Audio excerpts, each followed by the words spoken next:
The views, thoughts, and opinions expressed in the podcast belong solely to the hosts and not the host's past, present, or future employers.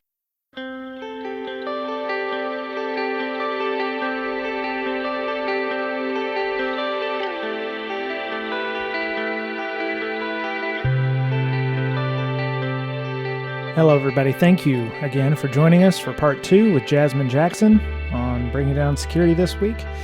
We're going to talk about app permissions. We're going to talk about just doing some simple things to see if the application makes sense. If you've ever downloaded a flashlight app that wants access to your contacts, for instance, you'll understand why we are asking these kinds of questions of our guests this week. Also, we talk about some of the tools, ways that you can analyze and what some of the things you should be looking for in regards to that. Also, another simple thing, documentation in the code base and understanding what code would do, or and then finally, of course, tools that can be used for good and evil. We talk about some of the ways that those tools can be used to get around security requirements. So I guess that's all I've got. So on with the show.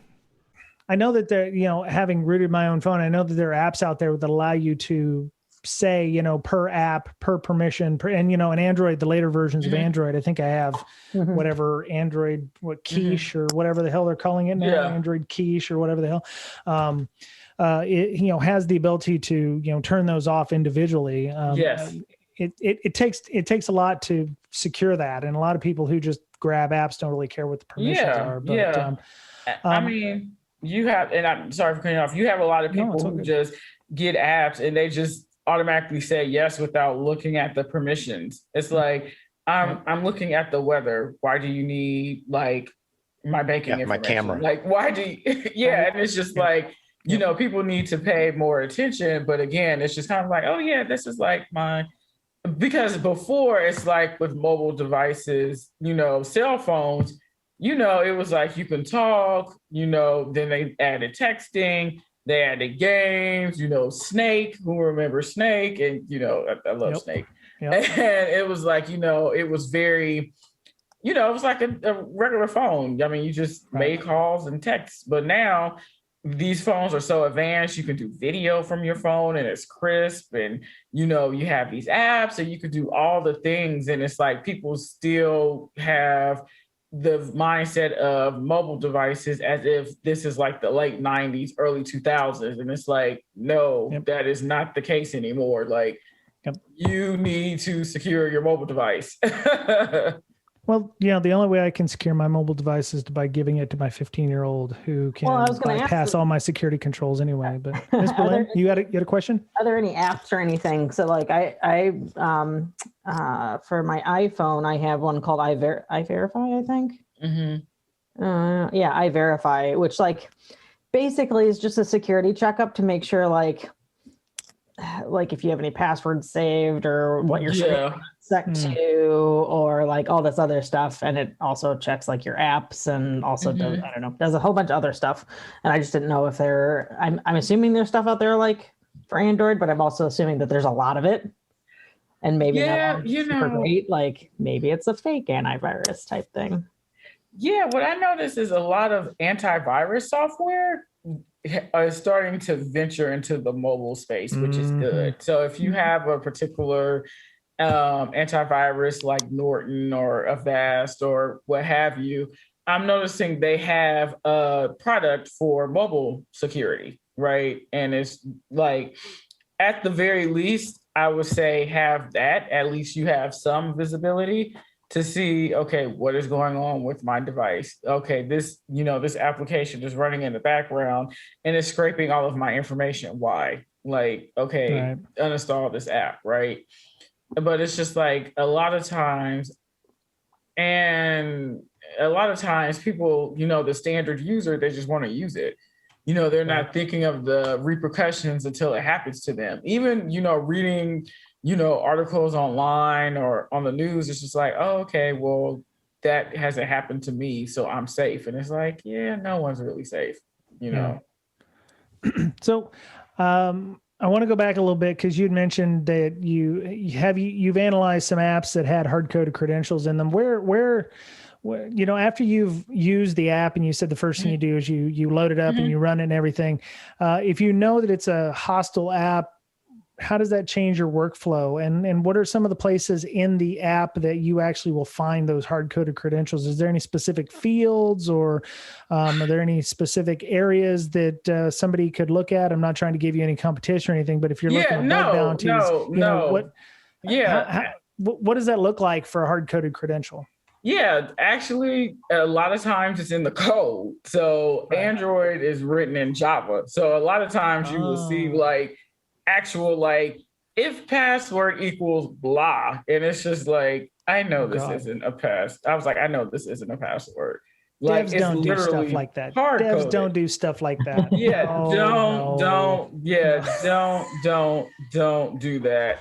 And it's like some other things is besides the Android manifest, there's also like res, which is resources. There are a few other files that are part of the apps, when you decompile.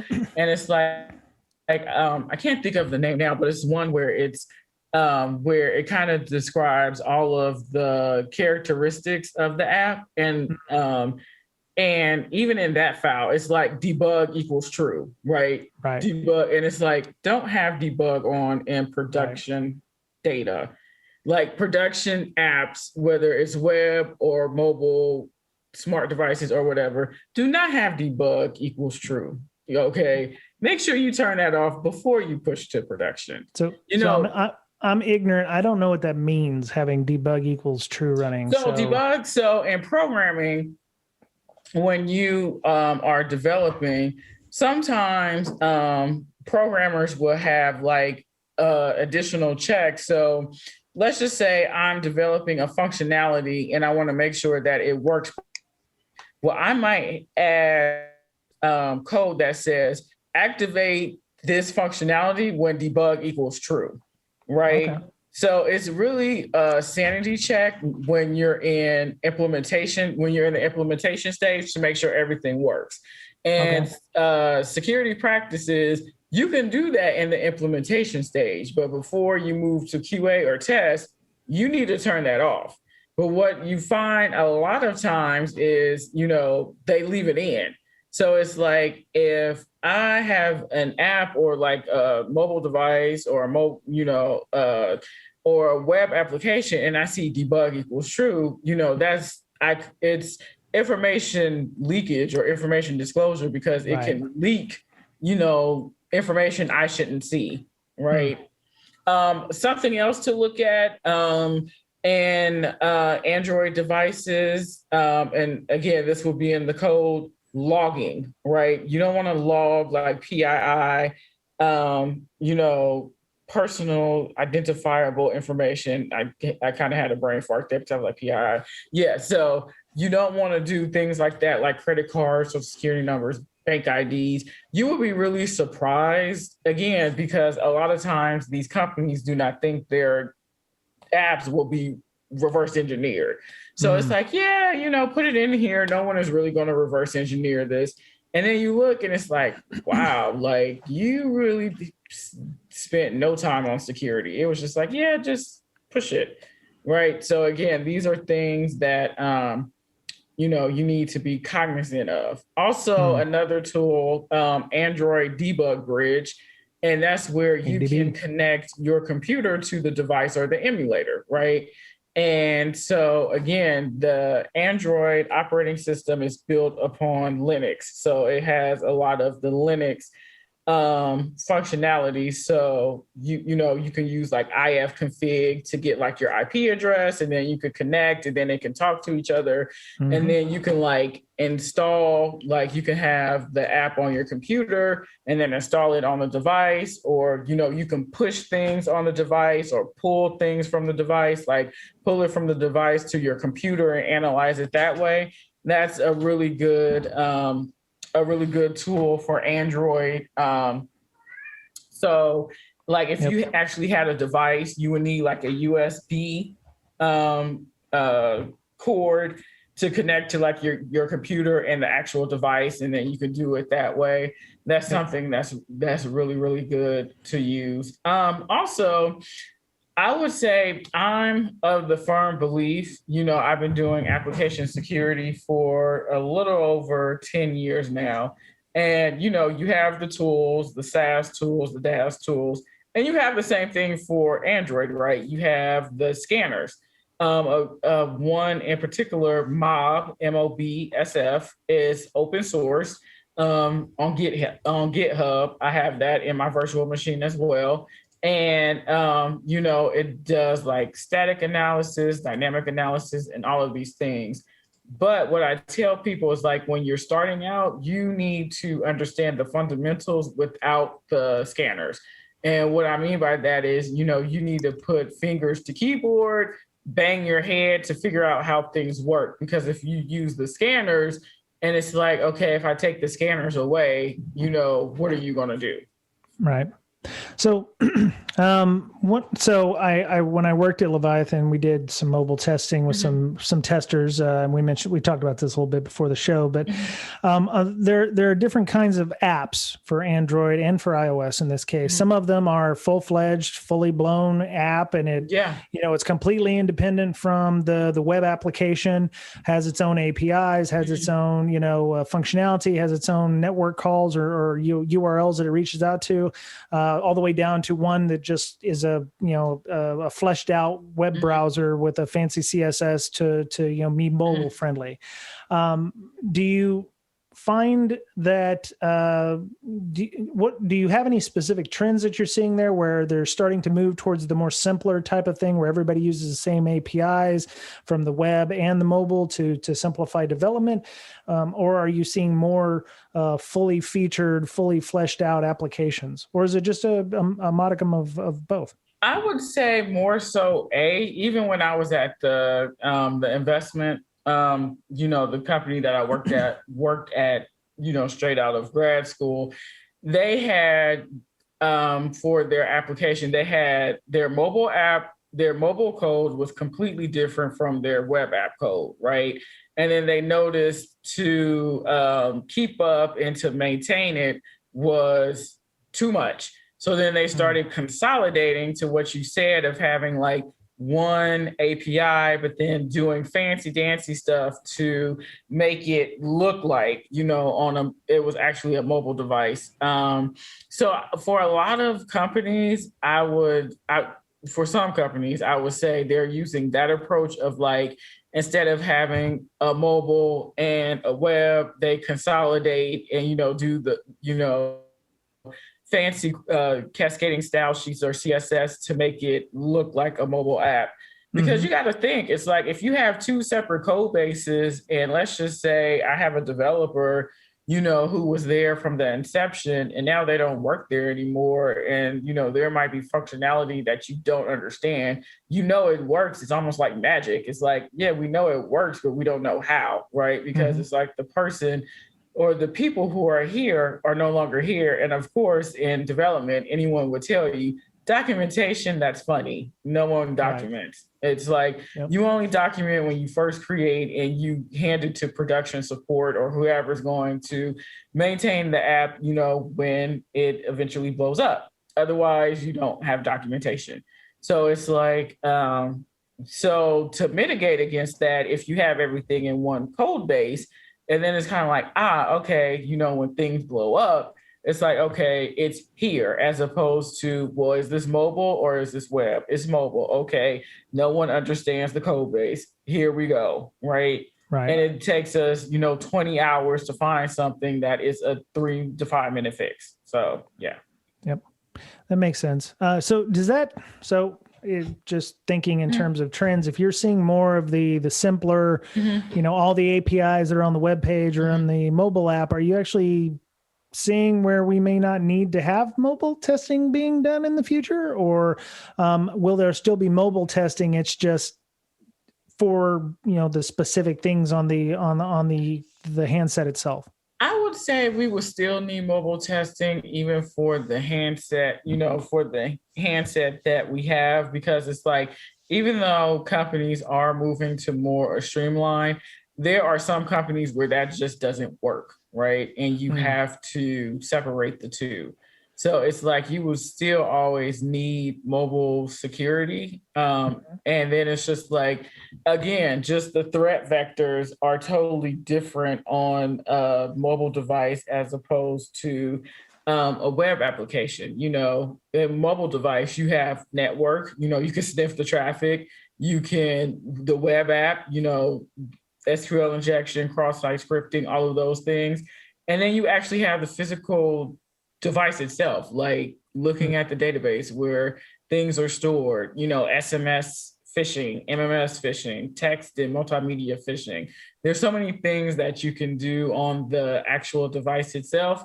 And going back to what I said in the beginning with Android being fragmented, it's like definitely need to do security, because it's like an app might work one way in one device, but not work the same in the next device, right? So it's like, I remember even when I was a developer and we had web and mobile separate, we had mobile device and tablets, and we had different versions because we wanted to see how the application will react. And, we might have 10 devices, 9 devices, it's great, same, you click the button, it turns green.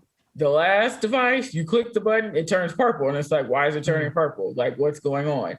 So you're always going to have those nuances with devices. Right. So you're before we go, because I think we're getting fairly long here. Your SourceForge site, you have a build that will allow you to test APKs. What version of Android does that use? Because like you said, starting from like Jelly Bean on, they had specific security features inside the OS itself that earlier versions didn't have. And I mean, they're depending on who you're talking to, you could have all the way down to like Donut, which is, their 4.0 version, all the way up to their version 11, which is the new hotness, depending on the handset manufacturer. Google's gotten better at this in the last few years, but what version is it that's running on your SourceForge site? And are there anything that has been added in the later versions of Android that maybe is not in your version? So that is a good question that I really haven't thought of. So I know I've used the emulator, which is like Oreo, and I think that's like Oreo 9.0, I believe. Yeah. So that's a good question for the listeners to, try it out and see if they're like, hey, this doesn't work for our, for my device. That would be very interesting to see. I would really like to see that.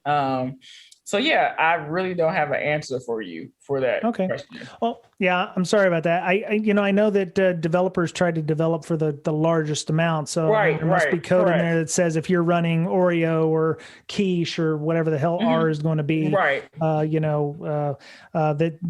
take advantage of this API or take advantage of this security feature or whatever. So, just something to keep in mind, I guess, if you're testing that, like you said, there may be some security stuff that will cause blockage, or if you're a QA person using, Jasmine's tools here, you may get different vulnerabilities depending on which version you're testing with. So it's something to keep in mind when you're doing that. Yeah, that is, I never thought of that, but that is something to keep in mind. Like, for instance, talking about Android and security, with Android, like 5.1 and below, like when you installed apps, the permissions will come at installation time. So it's like you click to install an app and it's like, hey, this app wants to use these set of permissions. Do you approve? And if you said no, the app wouldn't install. It's like, oh, okay, well, you don't approve this, it wouldn't install. And then it was like after 6.0, then it was like, okay, well, you can install the app and we'll just ask you the permissions at runtime. So when you actually click to run the applications, and that's how it is now. It's like, hey, the Fluffy Birds, it wants to read your contacts. Do you approve or deny, right? And so it's done. So things like that. So yeah, so it's like, again, I think the main thing with Android, and I mentioned this earlier, how the iOS, and again, I'm not in the Apple ecosystem, but how it's pretty much streamlined, like between the different devices. And it's like with Android, it's not, it's very fragmented.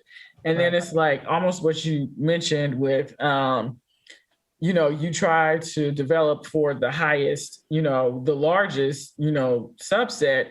And it's like, I think when I took the 575 class, it was like the largest amount of Android, like the operating system was like 2 operating systems behind, right?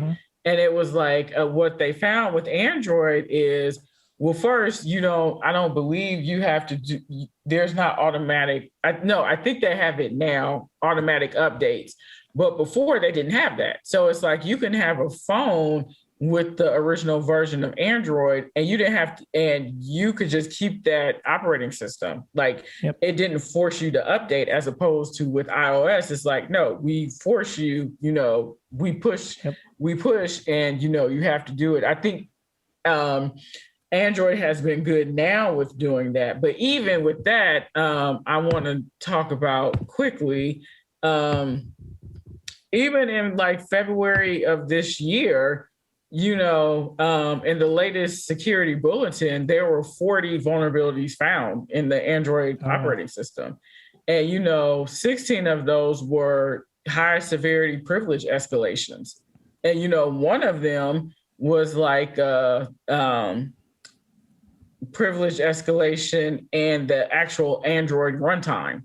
So you're talking about like the actual Android system, and you have vulnerabilities, like a high severity vulnerability this month.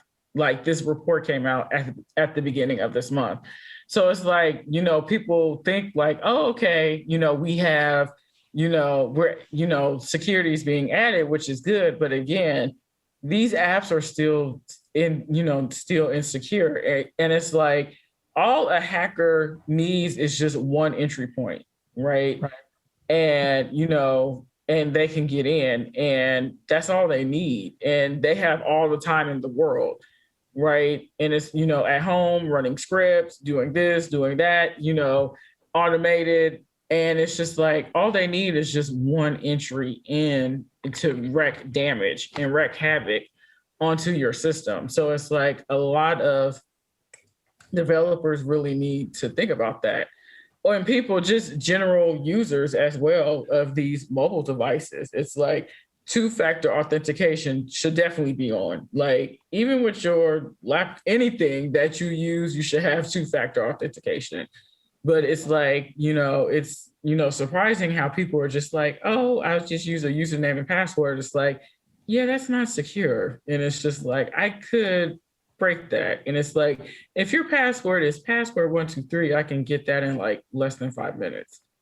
Right. So it's like, yeah, because people don't really understand about complex passwords. Right. That's right. And so it's just like, you need to add you want to make it, again, hackers can get into pretty much anything that they set their mind to. Right. Your job is to make it as hard as possible for them, and for it to take so long, they will give up, and they're just like, it's not worth it. The risk to reward is not worth it. So I'm going to move on to something else. Yep. All right. That's a very good point. All good points there. So, Miss Berlin, do you have any other questions for Jasmine? No, I don't think so.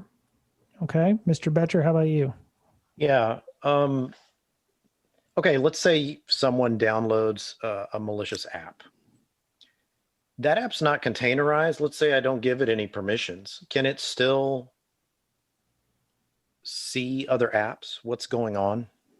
Is there some sort of a jailbreak feature? Or is it more like a regular operating system where processes can talk to other processes, right? Yeah, so it's like I believe, and again, I really haven't done a lot of experience with this, but I believe it's probably the second option of like it still has processes and they probably could talk to each other. So it's like if you, for the most part, there are no containers or sandboxes for these apps or these mobile devices unless you set one up. So it's just kind of like you install it onto your device. And at this point, it can talk to pretty much anything else that's on your device and access things, right? So it's like there's no sandbox or container to actually contain it. Right. So Jasmine, I don't want to put any words in your mouth here, but one of the things about Android is there's no root on the box. There's no root user. You cannot be root. The binaries to become root, in this case SU for like Linux users or sudo in this case, doesn't exist.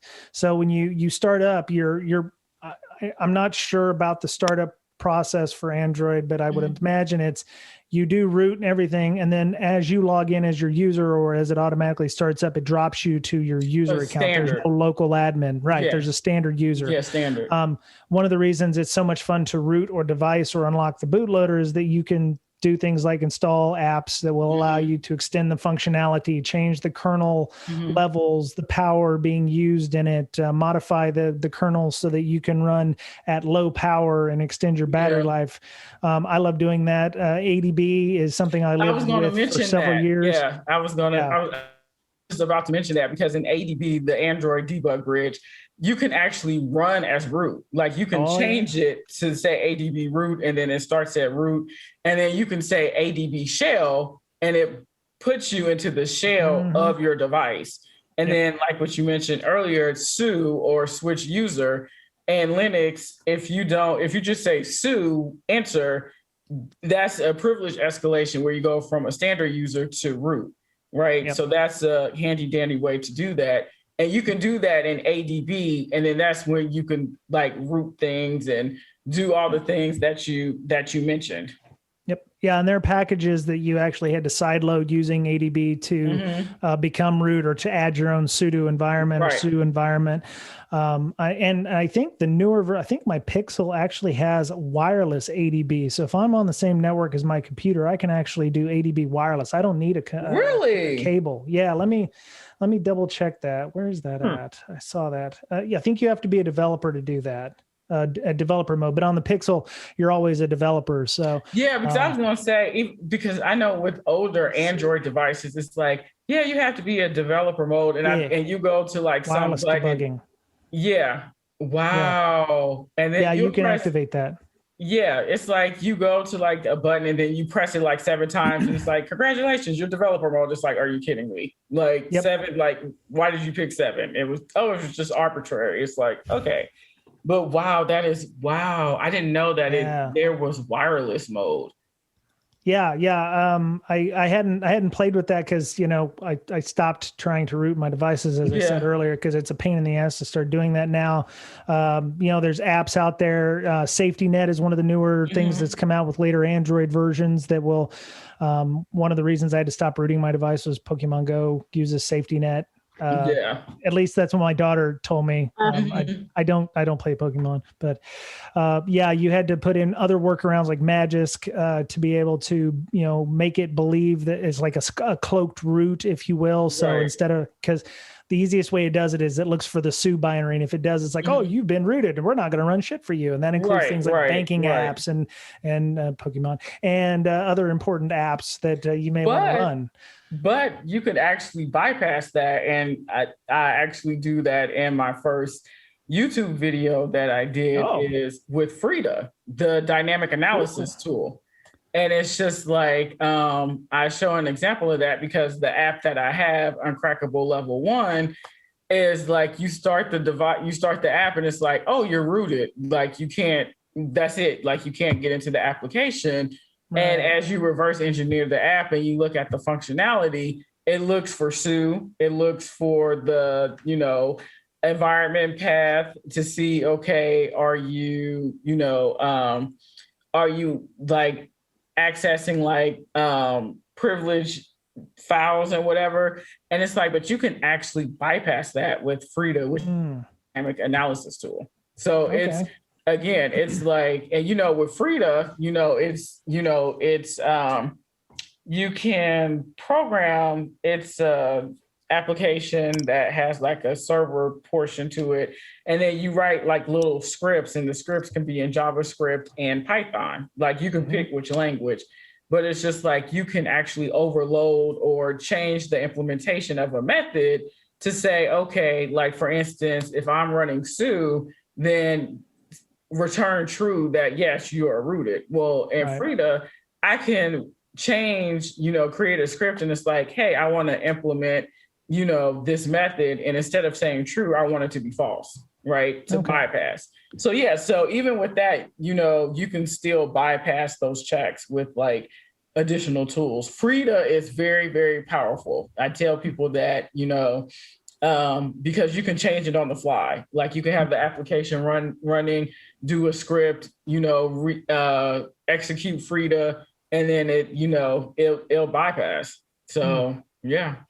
Well, that may be why that may be why I see websites with, specially modified versions of Pokemon Go, which they're like, oh yeah, here, download this and you won't have to worry about the safety check anymore. And then I'm like, okay, what else did you put in your app while you were cracking it? Which is the one thing that bothers me about that. There's tools like Frida that allow you to get around the, the security protections that have been put into place. But then it's like, if you can do that, what other things have they put in? Have they, put in back doors to allow, attacks for other things, or making calls to, countries that won't be named, China or anything like that? Yeah. Right. Yeah. I mean, that is true. And then, that is possible. I know when I took the 575 class, it was like an app, and that was here in the States, and then they reverse engineered, and it's like, yeah, these servers are in China. Like, why are you? They're like, yeah, this is a counterfeit. Like, you are literally sending your credentials to another country, and so it's it's very, very interesting, and again, everyone is not going to like reverse engineer their apps. I mean, just my takeaway from this podcast is just be careful. Like when you are installing apps, just be careful. Yep. Just, just do due diligence. And, if something feels wrong, just don't download it. Just be like, nah, I'm good. I need to research a little more, Again, just do your due diligence. Yeah. And if you're analyzing, applications like Jasmine does, make sure that you're safe doing that too, because it may be malicious. You just don't know it yet until you run it. And it's like, so make sure you have a recovery plan. Make sure you're not running those on, company machines. I know we so back to flip phones as well. Back to right. And I mentioned like in my video, it's like, hey, if you want to root your device, do not do it on your primary device, because if your primary device is, if you have like T-Mobile, because, they bought out Sprint, Verizon, AT&T, it's like you root your device, you have voided your warranty, right? So it's like, be very careful, because when you take your phone in and it's like, it's not working, and they're like, you rooted it, that's it. They don't do anything else. They give it back to you and they say, good luck. So, be very careful. Can you re-image primary device? Use like a backup device, a device that has no personal data of yours. And it's just like, okay, if I brink this, I don't care. Right. Mr. Betcher, you had a question. You said what? If you root your phone, can't you re-image to get it back to the factory reset? I mean, you could possibly, but most people don't do that. They just, if they root their device, it's like, oh, I have a warranty, so I'm going to go to the provider and they're going to do it for me. And then they're going to be like, no, we're not, because you have effectively voided your warranty. Yep. Yeah. I find the best way to do that, especially if I drop my phone and it gets wet or something, you just go and microwave it for about 10 minutes and then it dries itself out completely. No, I'm just kidding. Please don't go microwave it. No. I know some people, because one of my phones was wet and someone was like, put it in, like get a jar, put some rice and put your phone in. I was like, huh? They're like, no, I promise it works. And I was like, that's the safer option. Or if you have a bunch of those silica gel packets that desiccants, we'll pull that out. Yeah. Yeah. Okay. So one of the last questions that we have, you have an OWASP. You mentioned OWASP in the Uncrackable level 1.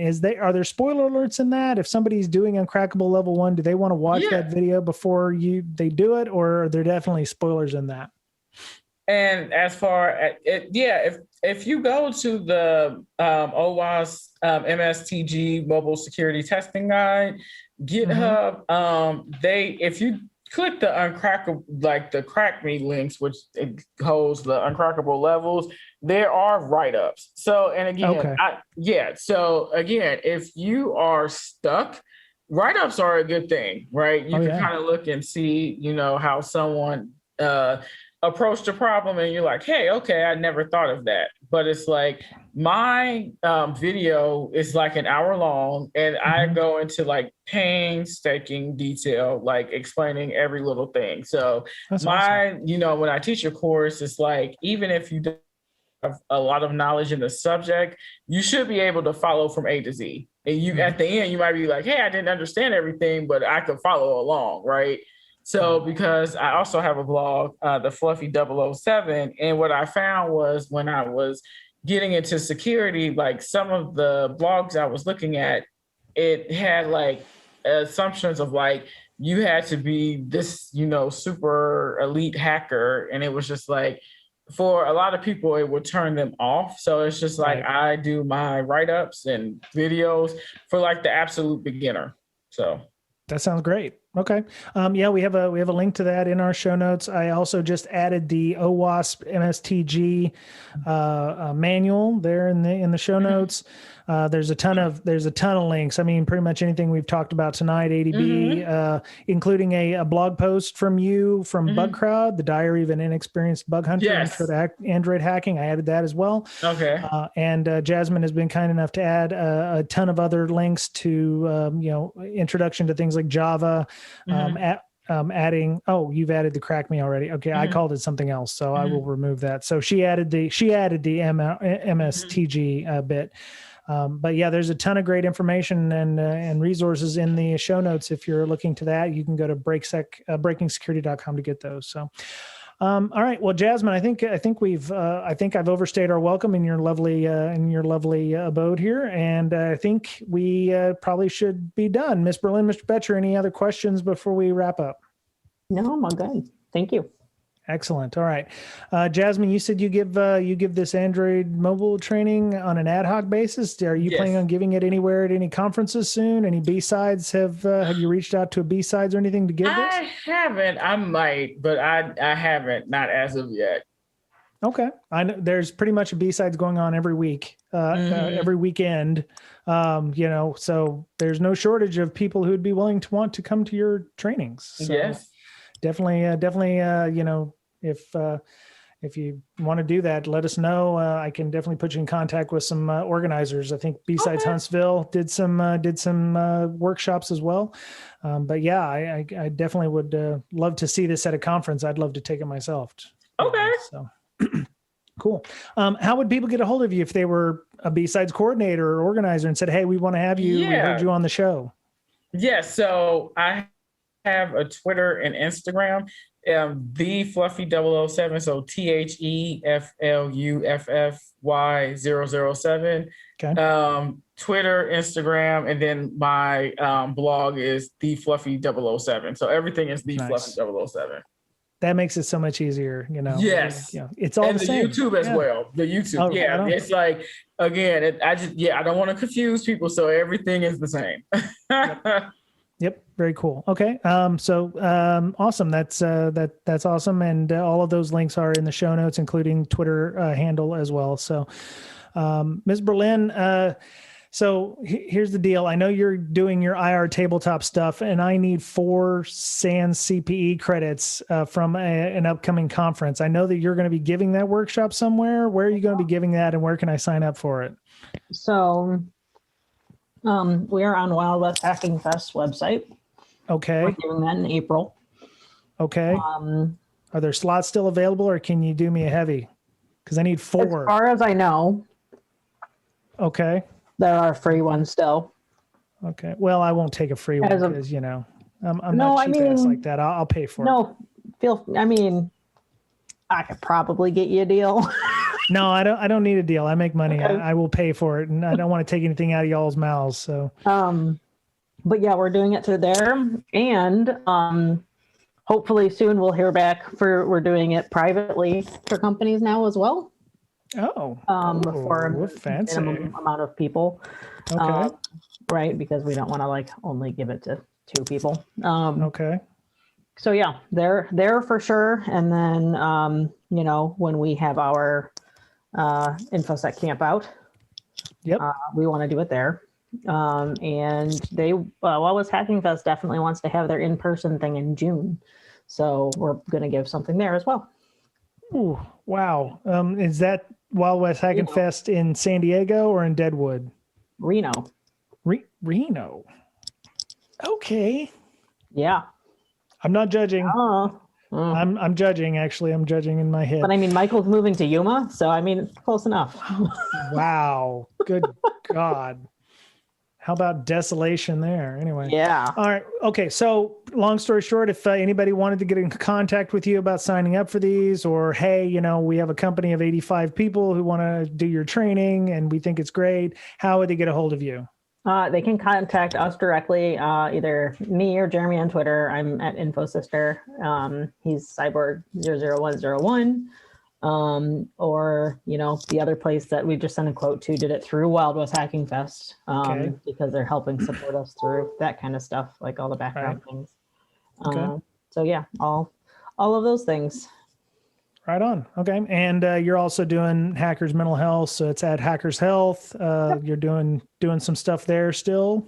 Okay. Yeah. Yeah. We're ramping up some projects. We're sending, like 7 or 8 of our volunteers to mental health first aid classes. Oh, nice. Okay. Yeah. And then we're all, because like we have money and we're not traveling or doing anything, so we want to try and use it. We did the feel good boxes, and we have another shipment of those. We're waiting on a couple more submissions. So if anybody wants to submit, if you think anybody's deserving of a little pick me up or feeling down or something, you can nominate them on our website. Okay. There's like a little form that says, you know, who you are, who they are, why you think they should get it. And we don't just like take their information, just send them stuff, because that's creepy. We don't ask for their information. We like get their name and say, hey, this is us. This is what we're doing. And can you give us your address? Because we promise we won't sell it. Because it's literally just me and Megan with, you know, a couple $1,000s worth of Amazon stuff and notes and little other handmade stuff that we put together in boxes and ship them out to people. Nice. So those things. We're trying to get a painting class up and going. I've been painting a lot lately. Oh, I saw that. That's very nice. Done some very nice work, Grandma Moses. So. Thank you. That's an inside joke, folks. You'll have to follow her on Facebook to see them interesting photos. Yes. Like that doesn't look like a candle. It's a candle. We'll call it that. Yeah.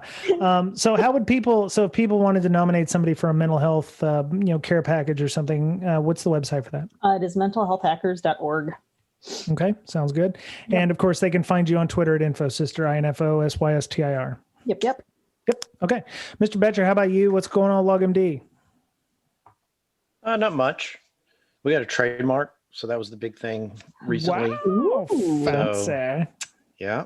Trademark. And, that's about it lately. Okay. Not much. How would people get a hold of you if they wanted to talk about LogMD and what it's all about? Well, log-md.com. Okay. Check that out, or my Twitter is @BetcherPwned. Right on. Okay.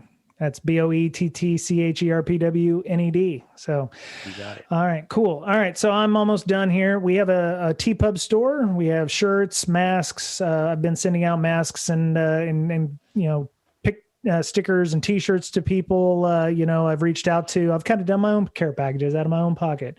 If you're wanting to get a t-shirt or a coffee mug or a sticker or a mask or something like that, you're helping local and small businesses, which is great in this time of COVID, people needing, to be able to do soap screenings for t-shirts or whatever. So you'll be helping out small businesses, local mom and pop shops that are, waiting for you to hook up with them. You can go to where's our store link? Okay, breaksec.com, BRAKESEC.com/store, and you can check that out.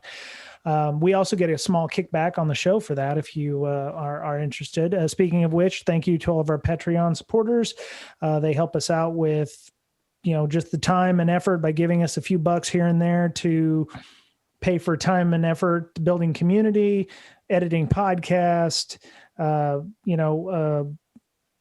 domain registration, Zoom, everything. So we appreciate them for their logistical support. None of the care packages that I'm sending out to people come out of the money from the Patreon supporters, but they do a lot of great work helping us to support this. Podcast is always free, but we do appreciate their remuneration and their support in that respect.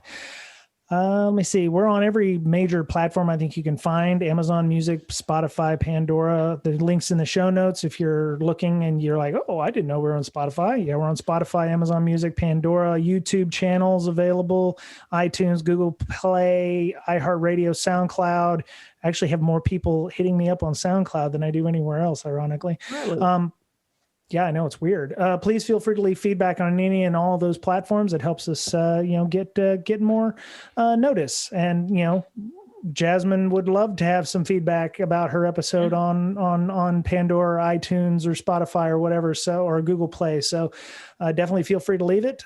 Just to be clear, I don't want any feedback. Why are you wearing a shirt that says "I want all your feedback"? So anyway, I don't read the reviews for a reason. Okay. Oh my, yeah, I don't either. I read the U.S. ones. Like I read book reviews on Amazon once and cried. Okay. So I just stopped. Mm-hmm. Yeah, I read the ones on the U.S. store, but I don't know how to read the other ones in the other countries. One, because I don't necessarily know how to speak those languages, but I don't know how to get to the iTunes stores or anything on those specific countries. So I apologize if you've left feedback to any of those. Thank you for leaving those feedbacks and continue to do so. And I'll reach out to find out how to do that eventually. We have a Slack, very active. Actually, it wasn't very active last week. I don't know if it's because it's the doldrums of the year. I think this is around that time of year where it's like, oh, everybody's starting to feel like, the holidays are gone and it's kind of the blahs, but we do have a lot of things going on. Our book club is about to start up again. Got a lot of channel. Sorry, what's that? I'm just going to go there and channel and wake everybody up. Oh, I try not to do the everyone. I've locked that down to only us. I know. Yeah, but we are moderated. We do have moderators. We do have a social contract. We do require people to read and follow that. We're one of probably the only places that has a no politics clause. So don't come in there trying to spout political nonsense because we'll ban the hell out of you. We've only had 2 bans in 6 years. So I think that's probably pretty good. And, we do things like career CV reviews and job boards and, advice channels on things. And we have a threat hunting and intel channel. So if you're looking for, hey, have any of you seen this thing going on in your environment? You can post that in our threat intel channel and people will be like, oh yeah, I saw that. Or, bad packet Twitter feeds or anything like that. So you can email us bds.podcast@gmail.com or hit us up on our official Twitter at Breaksec, BRAKESEC. And finally, you can follow me on Twitter if you want to, at Brian Brake, BRYANBRAKE. So, Jasmine, thank you again for coming and appreciate your time. And thank you for schooling us a little bit on Android hacking and the ins and outs there. And I definitely hope to see on your Twitter a class soon if everybody's interested. I really hope people on Twitter will reach out and say, yes, I'd love to have that class. So that would give you a reason to want to have that. So yes, thank you so much for inviting me. I had a lot of fun. Right on. Cool. All right. Well, that was it for Breaking Down Security this week. Have a great week. Be kind to one another. Hopefully, winter is over and spring will be coming soon. We can all get out and go to the beach for reals, not the snow beach or whatever the hell that was. Take care of yourself because you're the only you have. And we'll talk to you again soon. Bye. Bye.